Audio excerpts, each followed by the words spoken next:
Hello and welcome to Lovneesh sir की class. आज की ये शिक्षा निदेशालय राष्ट्रीय राजधानी क्षेत्र दिल्ली की वर्कशीट नंबर 7 जो कि कक्षा 7वीं के विद्यार्थियों के लिए है। यह ली गई है सामाजिक विज्ञान के भूगोल विषय से और इसमें हम जिस टॉपिक के बारे में बातचीत करेंगे वह है मानव पर्यावरण।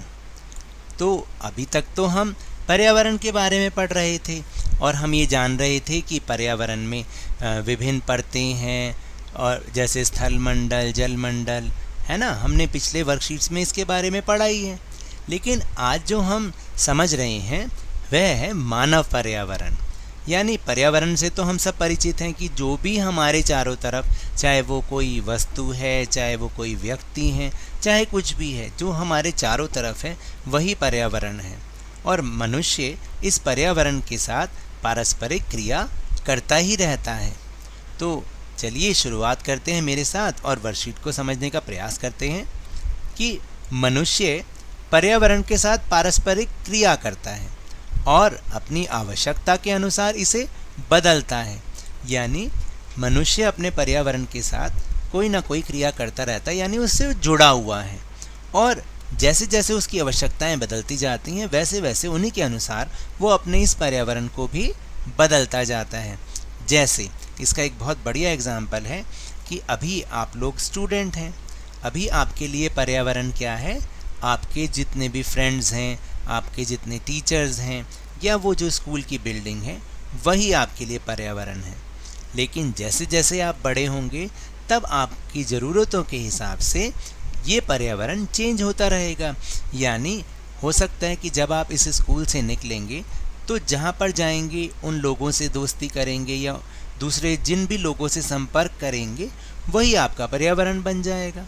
चाहे वो फिर हो सकता है कि आप मान लीजिए डॉक्टर बनेंगे तो जितने भी आपके आसपास सारे डॉक्टर्स कम्युनिटी होगी वही आपका पर्यावरण होगा। या आप कोई भी और किसी कंपनी में जाके जॉब करेंगे तो जो आपके चारों तरफ होंगे वही आपका पर्यावरण बन जाएंगे। तो अब समझ में आया कि मनुष्य जो पर्यावरण है, मानव पर्यावरण है, वो बदलता रहता है और मानव इस पर्यावरण के साथ पारस्परिक क्रिया भी करता रहता है। जैसे प्रारंभिक मानव ने स्वयं को प्रकृति के अनुरूप बना लिया था। देखिए, सबसे पहले जो प्रारंभिक मानव था, ये तो हम सब ने उसके बारे में पढ़ा है कि ना तो उसको खाना आता था, ना रहना आता था कहीं, ना वस्त्र पहनना आता था। लेकिन धीरे धीरे उसने प्रकृति के अनुरूप अपने आप में बदलाव लाया और इस पर्यावरण के अनुसार अपने आप को उसने ढाल लिया। उनका जीवन सरल था एवं आसपास की प्रकृति से उनकी आवश्यकताएं पूरी हो जाती थी। लेकिन समय के साथ साथ कई प्रकार की आवश्यकताएं बढ़ीं।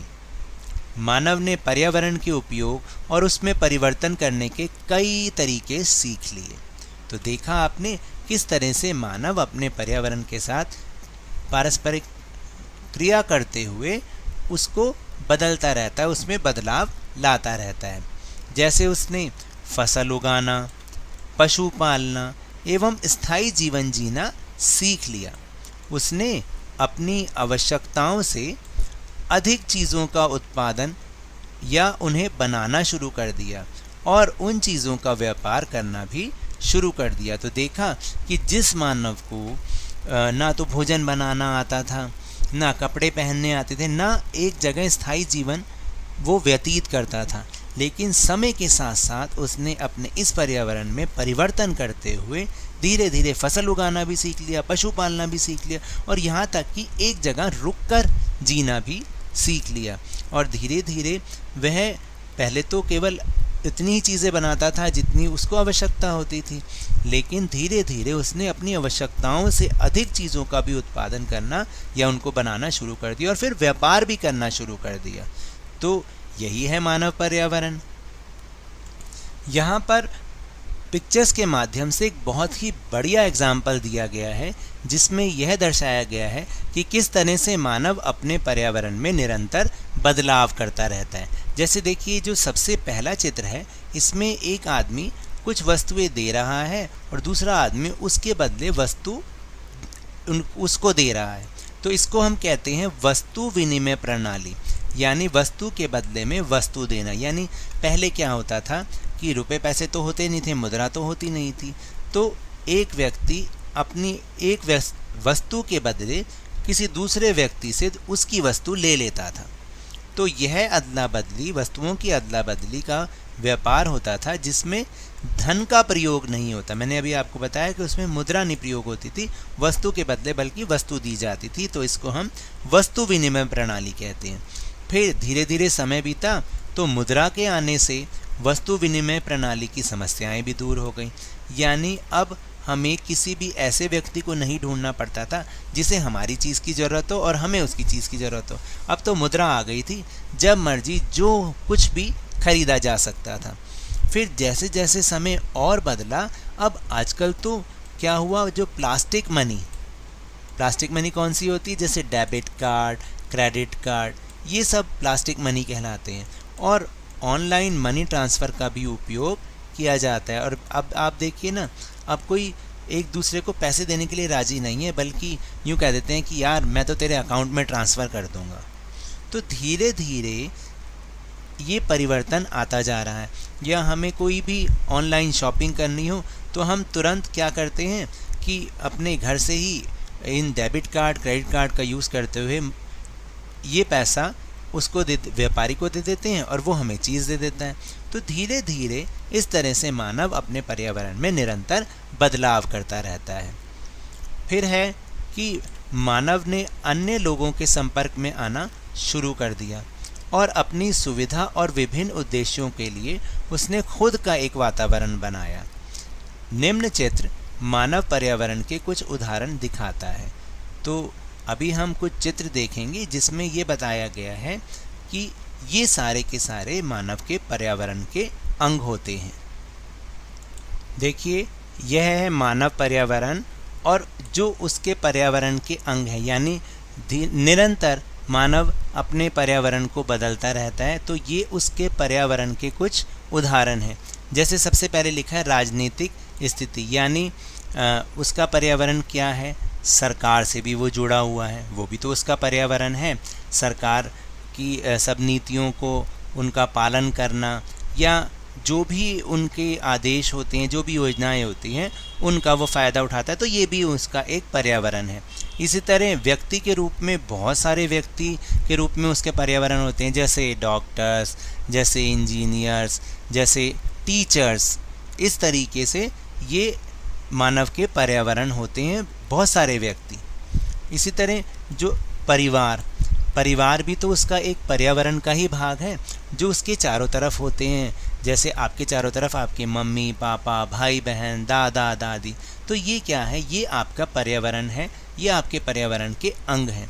इसी तरह जैसे शिक्षा के रूप में विद्यालय, या आर्थिक रूप में बैंक, धार्मिक रूप में मंदिर, मस्जिद, गुरुद्वारा, चर्च इत्यादि, और समुदाय के रूप में समुदाय के बहुत सारे लोग, ये सभी के सभी मानव पर्यावरण के अंग हैं। जैसे कोई राशन की दुकान है, या दूध की दुकान है, या कपड़े की दुकान है। इसी तरह बहुत सारे लोग जो होटल में काम करते हैं, भाई हमारा संपर्क उनसे भी पड़ता है। डॉक्टर हैं, नर्स हैं, ये सारे के सारे हमारे ही पर्यावरण कहलाते हैं, मानव का पर्यावरण कहलाते हैं और मानव के पर्यावरण के अंग कहलाते हैं। तो यहाँ पर एक बहुत ही मज़ेदार सा प्रश्न दिया गया है, जिसे आपको बहुत सोच समझ के करना है और आप बहुत आसानी से भी कर पाएंगे। जैसे कि प्रश्न है कि लॉकडाउन की परिस्थितियों को याद कीजिए और निम्नलिखित तालिका को पूरा कीजिए। यानी पहला जो भाग है, प्रश्न का पहला भाग है, उसमें लिखा हुआ है कि मानव पर्यावरण का वह हिस्सा जो कार्य करता रहा, यानी लॉकडाउन परिस्थितियों में भी मानव पर्यावरण का वो हिस्सा जो कि लगातार कार्य करता ही रहा। तो वो कौन कौन से हो सकते हैं? जैसे सरकार, इसमें केंद्र और राज्य दोनों सरकार काम करती रहीं और अभी भी कार्य कर रही हैं। फिर डॉक्टर, नर्स, हमारे टीचर्स, विद्यालय बंद है लेकिन फिर भी ये जो टीचर वाला हिस्सा मानव पर्यावरण का है, ये काम कर रहा था और आज भी कर रहा है। ज़रूरी सेवाओं की दुकान जैसे दूध, राशन, दवाइयाँ, ये भी हिस्सा मानव पर्यावरण का कार्य करता रहा, चाहे लॉकडाउन था तब भी। और बैंक, पुलिस इत्यादि, ये कुछ मेरे सुझाव हैं, इसमें आप अपने सुझाव भी जोड़ सकते हैं। फिर इसका दूसरा भाग है कि मानव पर्यावरण का वह हिस्सा जो कार्य नहीं कर पाया। बहुत से ऐसे लोग भी थे, बहुत से ऐसा मानव पर्यावरण का हिस्सा भी था जो कि कार्य नहीं कर पाया, जैसे धार्मिक स्थल, मंदिर, मस्जिद, गुरुद्वारा या चर्च नहीं खुले तो वो उस हिस्से ने कार्य नहीं किया।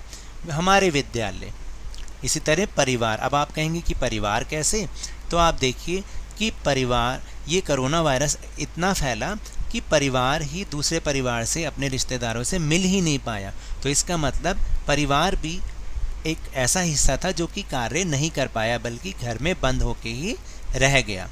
फिर समुदाय के बहुत से लोग, जैसे मजदूर, होटल में काम करने वाले लोग, विभिन्न दुकानों जैसे कपड़े, बर्तन आदि की दुकानों पर काम करने वाले लोग, ये मानव पर्यावरण का वो हिस्सा था जो कार्य नहीं कर पाया। इसके अलावा परिवहन, आपने देखा होगा बसेस वगैरह जितने भी सार्वजनिक परिवहन थे वो भी नहीं कार्य कर रहे थे। तो इसमें भी आप अपने सुझाव कुछ और भी इसमें ऐड कर सकते हैं। तो ये तो थी आज की वर्कशीट। अगर मेरे इस तरह समझाने से अब आपको थोड़ा थोड़ा समझ में आने लग गया है तो इस चैनल को ज़्यादा से ज़्यादा सब्सक्राइब कीजिए, लाइक कीजिए और बहुत ज़्यादा शेयर कीजिए। और मेरे साथ इसी तरह वर्कशीट को समझते रहिए, लेकिन ध्यान और मन लगाकर ज़रूर पढ़ते रहिए। धन्यवाद।